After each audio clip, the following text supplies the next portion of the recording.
নমস্কার, সবাইকে স্বাগত আমার চ্যানেলে। বিএডের 4th সেমিস্টারের প্র্যাকটিকাম নিয়ে আজকের ভিডিওতে আলোচনা করব। আজকে তোমাদের সাথে কোর্স 6-এর একটি প্র্যাকটিকাম নিয়ে আলোচনা করব। এর আগেও কোর্স 6-এর উপর প্র্যাকটিকাম আপলোড করেছি, যারা এখনও সেই ভিডিওগুলো দেখোনি অবশ্যই দেখে নিও। তাহলে আজকে যে টপিকটা নিয়ে আলোচনা করবো সেটা হলো two undertake study of sex ratio and analysis of A local community at least 10 families. অর্থাৎ 10টা পরিবারের মধ্যে থেকে এই সেক্স রেশিওর যে অ্যানালাইসিসটা নিয়ে সেটা আমাদের আলোচনা করতে হবে।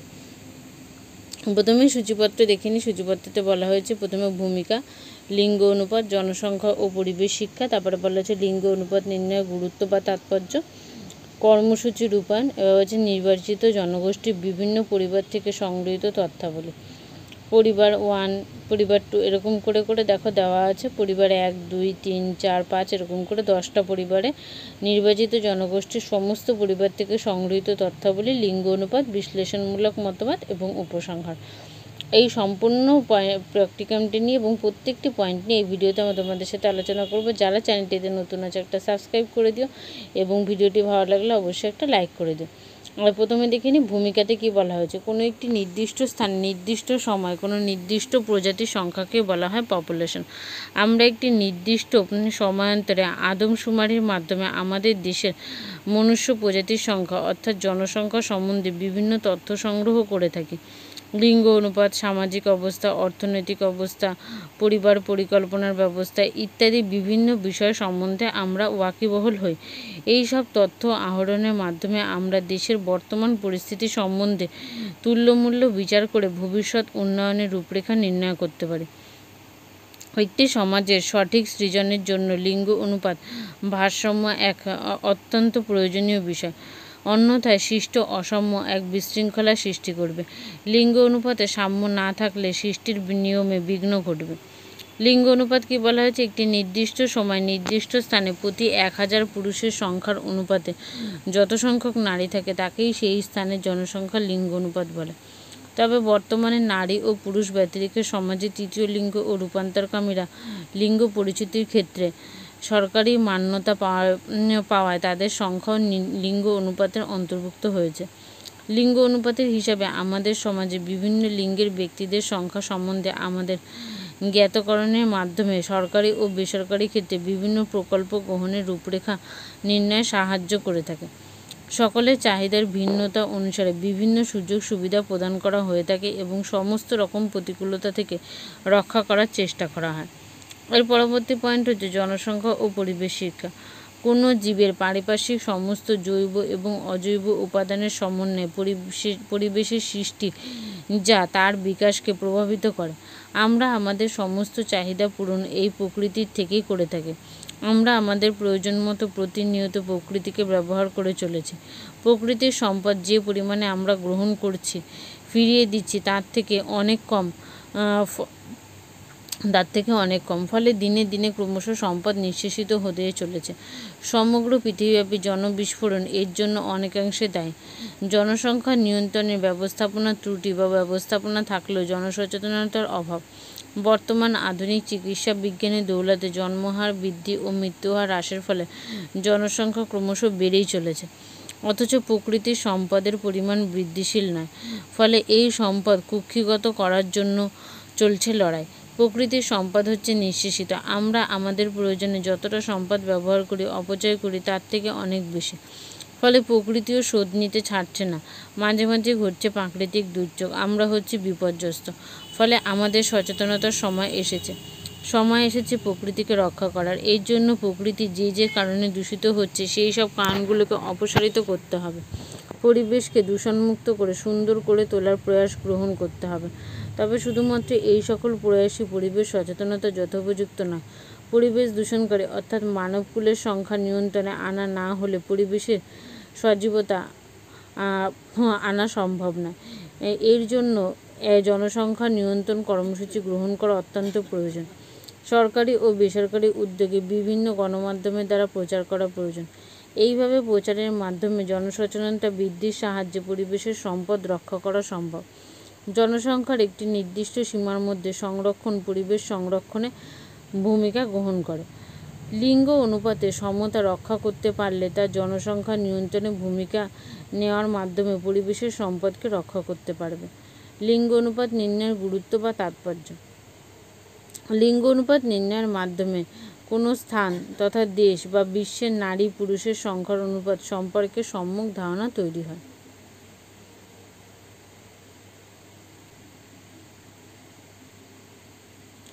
কোনো একটি নির্দিষ্ট লিঙ্গের জনসংখ্যার বিস্তার ফারাক হলে তার কারণ নির্ণয়ে সচেষ্ট হওয়া যাবে। স্ত্রী পুরুষ ছাড়াও তৃতীয় লিঙ্গ এবং রূপান্তরকামীদের সংখ্যা জানা যায়। সরকারি তরফে সকলের জন্য উন্নয়নের পরিকল্পনার বিভিন্ন রূপরেখা নির্ধারণ করা যায়।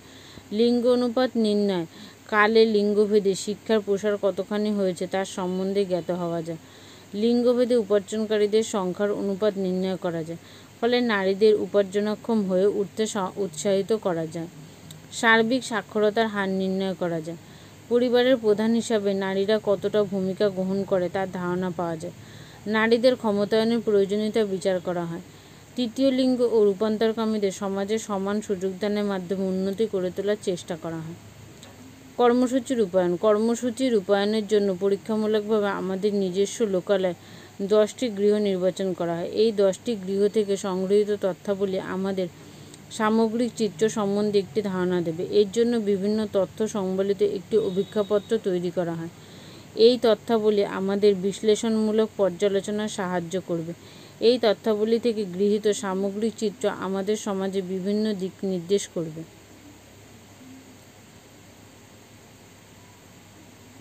নির্বাচিত জনগোষ্ঠীর বিভিন্ন পরিবার থেকে সংগৃহীত তথ্যাবলী কি আছে? পরিবার নম্বর 1 গ্রাম ও শহরের নাম। এখানে যেমন নাম দেওয়া হয়েছে, তোমরা যেখানকার করবে সেখানকার নাম দেবে, ব্লক দেবে, থানা, জেলা, রাজ্য দেবে। পরিবারের গঠন, পরিবারের প্রধানের নাম লিখবে, জাতীয়তা ভারতীয়, ধর্ম হিন্দু, বর্ণ সাধারণ, পরিবারের মোট সদস্য সংখ্যা, অর্থাৎ যে কজন সদস্য থাকবে তোমরা সে কজন সদস্যদের নাম লিখবে। তারপরে টেবিল নম্বর 1 লিঙ্গ সম্বন্ধীয় সাধারণ তথ্যাবলী। সদস্যদের সংখ্যা দেবে এখানে মোট পুরুষ, নারী, তৃতীয় লিঙ্গ, রূপান্তরকামী, অর্থাৎ যতজন পুরুষ থাকবে তার মধ্যে কতজন প্রাপ্তবয়স্ক, কতজন অপ্রাপ্তবয়স্ক। নারীও তাই সেমভাবে লিখবে, কতজন প্রাপ্তবয়স্ক, কতজন অপ্রাপ্তবয়স্ক। তৃতীয় লিঙ্গ যদি থাকে সেক্ষেত্রে একই রকমভাবে, আর রূপান্তরকামী থাকলেও একই রকম। টেবিল নাম্বার 2 শিক্ষাগত পরিকাঠামো। দেখো এই যে ছক দেখতে পাচ্ছ, সেই ছকটা তোমরা সবার আগে খুব ভালো করে লিখে নেবে। সদস্যদের নাম বলেছে, অর্থাৎ আমি যেহেতু বলেছি এখানে 6 জন সদস্য, সেই অনুযায়ী নাম লেখা আছে। তোমরা যে কজন সদস্য থাকবে তার নাম লিখবে। এবার লিঙ্গ লিখবে, পুরুষ না স্ত্রী, প্রত্যেকের বয়স দেবে। এবার দেখো শিক্ষাগত যোগ্যতা, প্রথমে প্রাথমিক, তারপরে মাধ্যমিক, উচ্চ মাধ্যমিক, অনূর্ধ্ব স্নাতক, স্নাতকোত্তর, অন্যান্য। এবার যে যেরকমভাবে যার শিক্ষাগত যোগ্যতা সেই অনুযায়ী তোমরা প্রত্যেকটি ঘরে রাইট চিহ্ন দেবে। এখানে যেমন প্রথম জনে মাধ্যমিক পাস, তারপরের জন দেখো জয়া মিত্র দিয়েছে মাধ্যমিক পাস, তারপরে এটা হচ্ছে সত্যেন মিত্র উচ্চ মাধ্যমিক পাস, তারপরে আবার রাখি মিত্র মাধ্যমিক পাস, পারমিতা মিত্র স্নাতক, আর এটা হচ্ছে সৃজন মিত্র প্রাথমিক। ঠিক একই রকমভাবে তোমরাও তাদের নাম অনুযায়ী ছক তৈরি করে নেবে। টেবিল নাম্বার 3 বলা হয়েছে ছাত্রছাত্রীদের শিক্ষাগত বিবরণ। ছাত্রছাত্রীদের শিক্ষাগত বিবরণের মধ্যে কি বলা হয়েছে? সদস্যের নাম দেবে প্রথমে, লিঙ্গ, বয়স, বিদ্যালয়ের নাম, তারপর এটা হচ্ছে সরকার পরিচালিত বা অন্যান্য, বিদ্যালয়ের ধরন বালক বালিকা সহশিক্ষা, আর এদিকে হচ্ছে বৃত্তি প্রদানকারী। সেক্ষেত্রে তোমরা পারমিতা মিত্র এখানে যেমন দিয়েছে, লিঙ্গ দেওয়া হয়েছে, তারপরে তার বয়স দেওয়া হয়েছে, বিদ্যালয়ের নাম, কোন বিদ্যালয় থেকে, অন্যান্য, তারপর সহশিক্ষা, এবার বৃত্তি প্রদানকারী না। ঠিক একই রকমভাবে পরের জনের ক্ষেত্রেও করা হয়েছে। টেবিল নাম্বার 4 বলা হয়েছে কর্মসম্বন্ধীয় পদমর্যাদা, অর্থাৎ তার পদমর্যাদা কীরকম। এক্ষেত্রেও তার লিঙ্গ, বয়স, তারপরে ব্যবসা, চাকুরিজীবী, অচাকুরিজীবী, অন্যান্য, প্রত্যেকটি ঘরে যে যেরকম হবে, এবং তারপরে হচ্ছে মাসিক আয় আছে। তাহলে গৌর মিত্র যেমন সেক্ষেত্রে চাকুরিজীবী, এখানে রাইট দেওয়া হয়েছে। সত্যেন মিত্র চাকুরিজীবী, আর এদিকে জয়া মিত্রের ক্ষেত্রে অন্যান্য আছে, সেরকমভাবে দেবে, এবং প্রত্যেকের মাসিক আয় কত সেই অনুযায়ী এখানে রাইট লিখবে প্রত্যেকের মাসিক আয়। তারপরে লিঙ্গ অনুপাত, পুরুষ, নারী, তৃতীয় লিঙ্গ, রূপান্তরকামী, কতজন পুরুষ, কতজন নারী, এবং তৃতীয় লিঙ্গ কতজন, রূপান্তরকামী কতজন। এবার হচ্ছে লিঙ্গ অনুপাতের পাই চার্ট, অর্থাৎ লিঙ্গ অনুপাত যে অনুযায়ী হলো, এখানে যেমন 50-50 কেন, 3 জন পুরুষ 3 জন নারী, তাই 50% হয়েছে পুরুষ, 50% নারী। এবার সেই অনুযায়ী তোমরা একটা পাই চার্ট তৈরি করে নেবে, আর এদিকে বাদিকে লিখবে কত ডিগ্রি। যেমন পুরুষের ক্ষেত্রে লেখা হয়েছে 380 ডিগ্রি, আর নারীর ক্ষেত্রে 180 ডিগ্রি, নারীর ক্ষেত্রে 180 ডিগ্রি, তৃতীয় লিঙ্গ 0, কোনো যেহেতু নেই, রূপান্তরকামী 0। এই যে আমি একটা পরিবারের ক্ষেত্রে তোমাদের দেখালাম, এরপরে এই রকমভাবে তোমাদের টোটাল 10টা পরিবারের ক্ষেত্রে করতে হবে। তাহলে চলে আসি পরিবার নম্বর 2। ঠিক একই রকমভাবে গ্রাম ও শহরের নাম, ব্লক, থানা, জেলা, রাজ্য এবং পরিবারের গঠনের মধ্যে পরিবারের প্রধানের নাম, জাতীয়তা, ধর্ম, বর্ণ, পরিবারের মোট সদস্য সংখ্যা লিখবে। তারপরে টেবিল 1 লিখবে, ঠিক যেইভাবে করে ফার্স্টের পরিবারের ক্ষেত্রে দেখালাম একই রকমভাবে টেবিল 1। এরপরে হচ্ছে টেবিল নাম্বার 2। টেবিল নাম্বার 2 এর ক্ষেত্রে যতজন সদস্য সেই অনুযায়ী ছক করে নেবে, কে কার শিক্ষাগত যোগ্যতা কীরকম সেই অনুযায়ী তোমরা প্রত্যেকটি ঘরে রাইট চিহ্ন দেবে। তারপরে চলে আসি টেবিল নম্বর 3। টেবিল নম্বর 3 হচ্ছে ছাত্রছাত্রীদের শিক্ষাগত বিবরণ। এক্ষেত্রে হচ্ছে একজনের নাম দেওয়া আছে, তার শিক্ষাগত বিবরণ দেওয়া আছে। টেবিল নাম্বার 4 আছে কর্ম সম্বন্ধীয় পদমর্যাদা, অর্থাৎ কে কী করে, ব্যবসা করে না চাকরিজীবী অচাকরিজীবী সেই অনুযায়ী এবং তার মাসিক আয় কত। তারপরে আছে লিঙ্গ অনুপাত। লিঙ্গ অনুপাত কতজন পুরুষ কতজন নারী, যেমন 3 জন পুরুষ 2 জন নারী, তাহলে এটা হচ্ছে লিঙ্গ অনুপাতের একটা পাই চার্ট তৈরি করা হয়েছে। এক্ষেত্রে হচ্ছে 40% আর 60%। এরপরে চলে আসবো পরিবার নাম্বার 3। পরিবার নম্বর 3 এর ক্ষেত্রে একই রকমভাবে তোমরা গ্রাম ও শহরের নাম লিখবে, ব্লক, থানা, জেলা, রাজ্য, পরিবারের প্রধানের নাম, জাতীয়তা, ধর্ম, বর্ণ, পরিবারের মোট সদস্য সংখ্যা। টেবিল নাম্বার এবারে 1 এর ক্ষেত্রে ঠিক একই রকম লিঙ্গ সম্বন্ধীয় সাধারণ তথ্যাবলী। তারপরটা হচ্ছে টেবিল নাম্বার 2 শিক্ষাগত পরিকাঠামো, অর্থাৎ কার কার শিক্ষাগত যোগ্যতা কীরকম সেই অনুযায়ী লিখবে। তারপরে চলে আসি টেবিল নাম্বার 3 ছাত্রছাত্রীদের শিক্ষাগত বিবরণ। ছাত্রছাত্রীদের শিক্ষাগত বিবরণ দেবে কে কীরকম সেই অনুযায়ী। তারপরে টেবিল নাম্বার 4 চলে আসি কর্ম সম্বন্ধীয় পদমর্যাদা। একই রকমভাবে ব্যবসা করে চাকরিজীবী না অন্যান্য এবং তার মাসিক আয় কত সেটা। তারপরে লিঙ্গ অনুপাত কতজন পুরুষ কতজন নারী। এক্ষেত্রে দেখো 3 জন পুরুষ এবং নারী 1 জন, তাহলে এক্ষেত্রে হবে 25%, বুঝতেই পারছো, নারী, আর পুরুষ হচ্ছে 75%। এবং ডিগ্রিটাও লিখবে 270 ডিগ্রি, আর এদিকে হচ্ছে গিয়ে নারী 90 ডিগ্রি। পরিবার নাম্বার 4 গ্রাম ও শহরের নাম, ব্লক, থানা, জেলা, রাজ্য, পরিবারের গঠনের মধ্যে পরিবারের প্রধান, জাতীয়তা, ধর্ম, বর্ণ, পরিবারের মোট সদস্য সংখ্যা।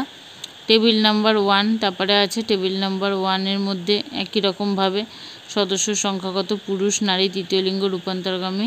টেবিল নাম্বার 2-তে শিক্ষাগত পরিকাঠামো লিখবে, কার শিক্ষাগত যোগ্যতা কীরকম সে অনুযায়ী লিখবে।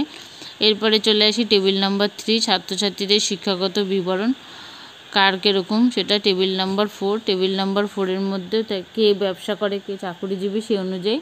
ঠিক তারপরে চলে আসি লিঙ্গ অনুপাত। লিঙ্গ অনুপাত এক্ষেত্রে যেমন পুরুষ 1 জন নারী 4 জন, তাহলে আগেরটার অপোজিট, এক্ষেত্রে পুরুষ হয়ে যাবে 20% এবং নারী হয়ে যাবে 80%।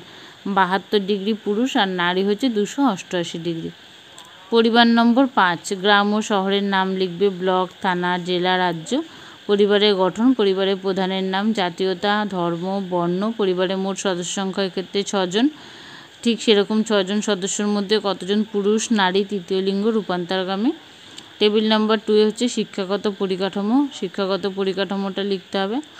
তারপরে চলে আসি টেবিল নাম্বার 3 ছাত্রছাত্রীদের শিক্ষাগত বিবরণ, অর্থাৎ কার কী রকম শিক্ষাগত যোগ্যতা সেটা লিখবে। তবে টেবিল নাম্বার 4 কর্মসম্বন্ধীয় পদমর্যাদা, কে কী কাজ করে এবং তার মাসিক আয় কত। এবার লিঙ্গ অনুপাতে চলে আসি, যেমন পুরুষ 3 জন নারী 3 জন, অর্থাৎ এখানে 50% এবার হচ্ছে পরিবার নাম্বার 6 গ্রাম ও শহরের নাম, ব্লক, থানা, জেলা, রাজ্য, পরিবারের গঠনের মধ্যে পরিবারের প্রধান, জাতীয়তা, ধর্ম, বর্ণ, পরিবারের মোট সদস্য সংখ্যা এক্ষেত্রে 4 জন। একই রকমভাবে কতজন পুরুষ নারী তৃতীয় লিঙ্গ রূপান্তরগামী সেটা লিখতে হবে। টেবিল নাম্বার 2 শিক্ষাগত পরিকাঠামো, কার কীরকম শিক্ষাগত যোগ্যতা সেই অনুযায়ী লিখতে হবে। টেবিল নাম্বার 3 ছাত্রছাত্রীদের শিক্ষাগত বিবরণ।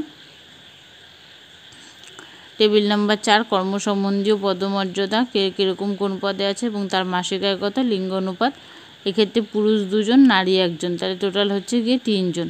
সেক্ষেত্রে হবে হচ্ছে 33.34% হচ্ছে এক্ষেত্রে নারী, আর পুরুষ হচ্ছে 66.66%, তাহলে পুরুষ 280 ডিগ্রি নারী 120 ডিগ্রি। পরিবার নাম্বার 7 গ্রাম ও শহরের নাম, ব্লক, থানা, জেলা, রাজ্য, পরিবারের প্রধান, জাতীয়তা, ধর্ম, বর্ণ, আর পরিবারের মোট সদস্য সংখ্যা। আর টেবিল নাম্বার 1-এ লিঙ্গ সম্বন্ধীয় সাধারণ তথ্যাবলী। টেবিল নাম্বার 2-তে শিক্ষাগত পরিকাঠামো, টেবিল নাম্বার 3-তে চলে আসি ছাত্রছাত্রীদের শিক্ষাগত বিবরণ, কার কিরম শিক্ষাগত যোগ্যতা। টেবিল নাম্বার 4 কর্ম সম্বন্ধীয় পদমর্যাদা। তারপর একটা হচ্ছে লিঙ্গ অনুপাত, পুরুষ নারী, পুরুষ 2 জন, নারী 3 জন, সেক্ষেত্রে 40%, 60%। পরিবার নম্বর 8 গ্রাম ও শহরের নাম, দমদম এক্ষেত্রে, আর তোমরা যে অনুযায়ী করবে সেই অনুযায়ী লিখবে ব্লক, থানা, জেলা, রাজ্য। পরিবারের গঠন, পরিবারের প্রধান, জাতীয়তা, ধর্ম, বর্ণ, পরিবারের মোট সদস্য সংখ্যা। টেবিল নাম্বার 1 হচ্ছে লিঙ্গ সম্বন্ধীয় সাধারণ তথ্যাবলী। টেবিল নাম্বার 2 শিক্ষাগত পরিকাঠামো, কার কীরকম শিক্ষাগত যোগ্যতা সেটা লিখবে। টেবিল নাম্বার 3-এ বলা হয়েছে ছাত্রছাত্রীদের শিক্ষাগত বিবরণ, কে কীরকম শিক্ষাগত যোগ্যতা পাশ করেছে। টেবিল নাম্বার 4-এ কর্ম সম্বন্ধীয় পদমর্যাদা। তারপর আছে লিঙ্গ অনুপাত, এক্ষেত্রে পুরুষ 2 জন, নারী 3 জন, অর্থাৎ 40% আর 60%। সেক্ষেত্রে পুরুষ হবে 144 ডিগ্রি এবং নারী 216 ডিগ্রি। এরপরে চলে আসি পরিবার নম্বর 9 গ্রাম ও শহরের নাম, ব্লক, থানা, জেলা, রাজ্য, পরিবারের প্রধান, জাতীয়তা, ধর্ম, বর্ণ, পরিবারের মোট সদস্য সংখ্যা। টেবিল নাম্বার 1-এর মধ্যে লিঙ্গ সম্বন্ধীয় সাধারণ তথ্যাবলী একই রকম, কতজন পুরুষ, নারী, তৃতীয় লিঙ্গ, রূপান্তরগামী। টেবিল নাম্বার 2 শিক্ষাগত পরিকাঠামো। টেবিল নাম্বার 3-তে চলে আসি ছাত্রছাত্রীদের শিক্ষাগত বিবরণ। টেবিল নাম্বার 4 কর্ম সম্বন্ধীয় পদমর্যাদা, অর্থাৎ কে চাকরিজীবী, অচাকরিজীবী, ব্যবসা, অন্যান্য সেগুলো এবং তাদের মাসিক আয় কত। লিঙ্গ অনুপাত, পুরুষ 2 জন, নারী 3 জন, এক্ষেত্রে হবে 40% আর 60%। এরপরে চলে আসছি পরিবার নম্বর 10, অর্থাৎ শেষ পরিবারে, মানে এটা হলো আমাদের এই 10 জন পরিবারের লাস্ট পরিবার। গ্রাম ও শহরের নাম, ব্লক, থানা, জেলা, রাজ্য, পরিবারের প্রধান, জাতীয়তা, ধর্ম, বর্ণ, পরিবারের মোট সদস্য সংখ্যা। তারপর এটা হচ্ছে টেবিল নাম্বার 1 লিঙ্গ সম্বন্ধীয় সাধারণ তথ্যাবলী। টেবিল নাম্বার 2 শিক্ষাগত পরিকাঠামো, শিক্ষাগত পরিকাঠামোর মধ্যে একই রকম কার কী শিক্ষাগত যোগ্যতা। তারপর এটা হচ্ছে টেবিল নাম্বার 3 ছাত্রছাত্রীদের শিক্ষাগত বিবরণ, কীরকমকার শিক্ষাগত বিবরণ। টেবিল নাম্বার 4 কর্ম সম্বন্ধীয় পদমর্যাদা। আর লিঙ্গ অনুপাত, পুরুষ 2, নারী 3, সেক্ষেত্রে 40%, 60% একই রকম, পুরুষের ক্ষেত্রে 144 ডিগ্রি, নারীর 216 ডিগ্রি। এরপরে চলে আসি, বলেছে নির্বাচিত জনগোষ্ঠীর সমস্ত পরিবার থেকে সংগৃহীত তথ্যাবলী। তাহলে আমি এই ছকটা পুরোটা দেখানোর চেষ্টা করছি, দেখো আশা করছি একটা পুরো স্লাইডের মধ্যে চলে এসছে ছকটা পুরোপুরিভাবে। সরি দাঁড়াও, হ্যাঁ এবার দেখে নাও তোমরা। তাহলে যে সম্পূর্ণ যে টোটাল আমি 10টা পরিবার নিয়ে করেছি, সেই 10টা পরিবারে পুরুষের সংখ্যা, নারীর সংখ্যা, তার মধ্যে প্রাপ্তবয়স্ক কতজন, অপ্রাপ্তবয়স্ক কতজন, লিঙ্গের সংখ্যা, তৃতীয় লিঙ্গের সংখ্যা, রূপান্তরকামীদের সংখ্যা, তারপরে শিক্ষাগত বিবরণ, স্বাক্ষর, নিরক্ষর এবং মানে কতজন হচ্ছে পুরুষ, স্ত্রী, তৃতীয় লিঙ্গ, রূপান্তরকামী, এইভাবে করে। তারপরে আছে কর্মসম্বন্ধী বিবরণের মধ্যে কতজন কর্মে নিযুক্ত নয়, অর্থাৎ যেই ছকটা আমরা আলাদা আলাদা করে দেখেছি সেই সম্পূর্ণ ছকটাই পুরো একটা টেবিলের মাধ্যমে এখানে দেখানো হয়েছে। এটা আমি দেখাচ্ছি, তোমরা খুব ভালোভাবে দেখে নাও এবং ঠিক একই রকমভাবে ছক তৈরি করে নেবে। তারপরে টোটাল 10টা পরিবার থেকে যে আলাদা আলাদা ডেটাগুলো এসেছিলো সেই ডেটাগুলো তোমরা পরপর সুন্দর করে সাজিয়ে লিখে নেবে এবং মোটের উপর লিখবে। এখানে যেমন মোট কতজন হয়েছে, প্রাপ্তবয়স্কদের ক্ষেত্রে 18, অপ্রাপ্তবয়স্কর ক্ষেত্রে হচ্ছে 4 জন, প্রাপ্তবয়স্কের দিকে 20 জন, অপ্রাপ্তবয়স্ক 6 জন। ঠিক একই রকমভাবে টোটাল তোমাদের যা আসবে সেটা লাস্টে যোগ করে একসঙ্গে তোমরা লিখে দেবে। এইভাবে করে ছকটা তোমরা তৈরি করে নেবে। ওই ছকটা তৈরি করার পর তোমরা লিঙ্গ অনুপাতের একটা ছক তৈরি করে নেবে। যেমন পুরুষ বেরিয়েছে টোটাল 22 জন, নারী 26 জন, তৃতীয় লিঙ্গ 0, রূপান্তরক্রমে 0। তাহলে সেক্ষেত্রে পুরুষের ক্ষেত্রে কত পার্সেন্টেজ হচ্ছে, নারীর ক্ষেত্রে কত পার্সেন্টেজ হচ্ছে এবং পুরুষের কত ডিগ্রি, নারীর কত ডিগ্রি, তৃতীয় লিঙ্গ যেমন 0 0 হবে, রূপান্তরক্রমে 0। আর বিশ্লেষণমূলক মতবাদ, অর্থাৎ আমরা এই যে দেখলাম সেই পুরো সম্পূর্ণ প্র্যাকটিকামটি থেকে কী কী জিনিস জানতে পারলাম। সংগৃহীত তথ্যাবলীকে বিশ্লেষণ তথ্য পর্যালোচনা করে আমরা দেখতে পাই 10টি পরিবার থেকে মোট সদস্য সংখ্যা পায় 48 জন। এর মধ্যে পুরুষ সদস্য 22 জন ও নারী 26 জন। 2 নম্বর বলা আছে প্রাপ্তবয়স্ক সদস্যদের সংখ্যা 38 জন, এর মধ্যে পুরুষ 18 আর নারী 20 জন। 3 নম্বর বলা আছে শিশু সদস্যদের সংখ্যা 10 জন, এর মধ্যে বালকের সংখ্যা 8 জন, বালিকার সংখ্যা 6 জন। 4 নম্বর পয়েন্টে বলা আছে যেহেতু শহর অঞ্চলে সার্ভে করা হয়েছে তাই এই 10টি পরিবারে কাউকে নিরক্ষর হিসাবে পাওয়া যায়নি। তবে উচ্চশিক্ষার হারে আধিক্য দেখা যায় পুরুষদের মধ্যে। 5 নম্বর বলা যে 10টি পরিবারে পুরুষ ও নারীর অনুপাত হচ্ছে 11:13। 6 নম্বর বলা যে কর্মনিযুক্ত পুরুষের সংখ্যা 16 এবং নারীদের সংখ্যা 6, অর্থাৎ কর্মে নিযুক্ত হওয়ার বিচারে পুরুষের সংখ্যা নারীদের সংখ্যার থেকে অনেক বেশি, যার অনুপাতে 8:3 এবং কর্মে নিযুক্ত নয় এমন পুরুষ ও নারীদের অনুপাত হচ্ছে 3:10, অর্থাৎ এখানে বেশ বৈষম্য দেখা যাচ্ছে। 7 নম্বর বলা আছে সামগ্রিক শিক্ষার হার এক্ষেত্রে 100% হলেও নারীদের ক্ষেত্রে উচ্চশিক্ষার হার কম।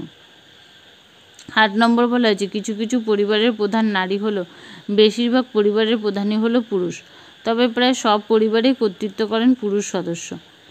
9 নম্বর বলা হয়েছে অর্থাৎ পারিবারিক অর্থ সম্পদের মালিকানার উত্তরাধিকার প্রাপ্তির ক্ষেত্রে নারীরা অনেক পশ্চাৎবর্তী। তারপরে পর্যালোচনার উপসংহারে আমরা বলতে পারি যে সমস্ত পরিবারগুলোতে উচ্চশিক্ষিতের সংখ্যা বেশি তথা সাক্ষরতার হার বেশি। উপার্জনকারী হিসাবে পুরুষের সংখ্যা নারীদের থেকে অনেক বেশি। এই পর্যন্তই ছিল সম্পূর্ণ প্র্যাকটিকামটি। ভিডিওটি ভালো লাগলে অবশ্যই একটা লাইক করে দিও এবং চ্যানেলটিতে নতুন হলে একটা সাবস্ক্রাইব করে দিও। এখানে ভিডিওটি শেষ করছি। পরবর্তী প্র্যাকটিকাম নিয়ে নেক্সট ভিডিওতে তোমাদের সাথে আবার আলোচনা করব।